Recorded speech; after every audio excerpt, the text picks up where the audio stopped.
Shutdown মানে সারা Bangladesh shutdown করে দেবেন।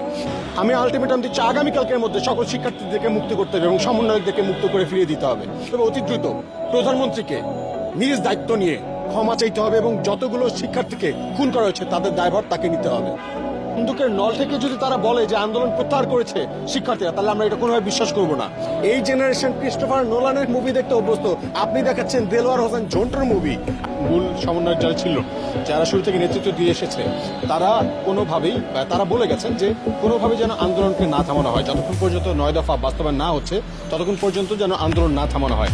যখন এই শিক্ষার্থীরা বাইরে এসে এই কথাগুলো বলবে, তাদের বন্দুকের নল থেকে যদি তারা বলে যে আন্দোলন প্রত্যাহার করেছে শিক্ষার্থীরা, তাহলে আমরা এটা কোনোভাবে বিশ্বাস করবো না। এখন এই আন্দোলন সারা বাংলাদেশের মানুষের আন্দোলন। এই আন্দোলন 2-3 জন মানুষের কথার প্রেক্ষিতে চলবে। এই আন্দোলন সারা বাংলাদেশের মানুষের কথার প্রেক্ষিতে চলবে। আগামী কালকের মধ্যে যদি সমন্বয়ক সকলকে এবং সকল শিক্ষার্থীকে তারা যদি বাইরে বের করে না হয়, তাদেরকে যদি নিরাপদে ঘরে পৌঁছে না দেওয়া হয়, তাহলে আমরা আরো কঠোর কর্মসূচিতে যাব। এবং শুধু আমি যদি এই কথা বলার মতো অবস্থায় নাও থাকি, আমাকে যদি তারা তুলে নিয়ে যায় এবং খুন করে দেয়, গুম করে দেয়, আপনারা আপনাদের নিজ নিজ জায়গা থেকে আপনারা অবস্থান কর্মসূচি করবেন। শাটডাউন মানে সারা বাংলাদেশ শাটডাউন করে দেবেন।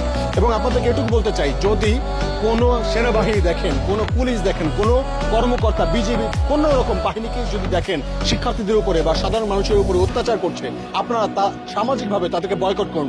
আমরা আজকে থেকে কোনো যারা নির্যাতন করছে শিক্ষার্থীদের উপরে, কোনো পাঁচাটা বাহিনীর মৃত্যুতে তাদের জানাজায় আমরা বাংলাদেশের সাধারণ মানুষ তাদের জানাজায় অংশগ্রহণ করবো না। আমরা সামাজিকভাবে তাদেরকে বয়কট করলাম। আমরা আজকে চুপ হয়ে যাই। আমরা যদি কোনোভাবে ভয় পেয়ে যাই, তাহলে আপনাদেরকে মনে রাখতে হবে আপনাদেরকে কিন্তু অনেক সন্তান হারাতে হবে। আপনারা কি সেই সন্তান হারাতে প্রস্তুত আছেন কিনা, এই ব্যাপারটা আপনারা ভেবে তারপর রাস্তায় নামুন।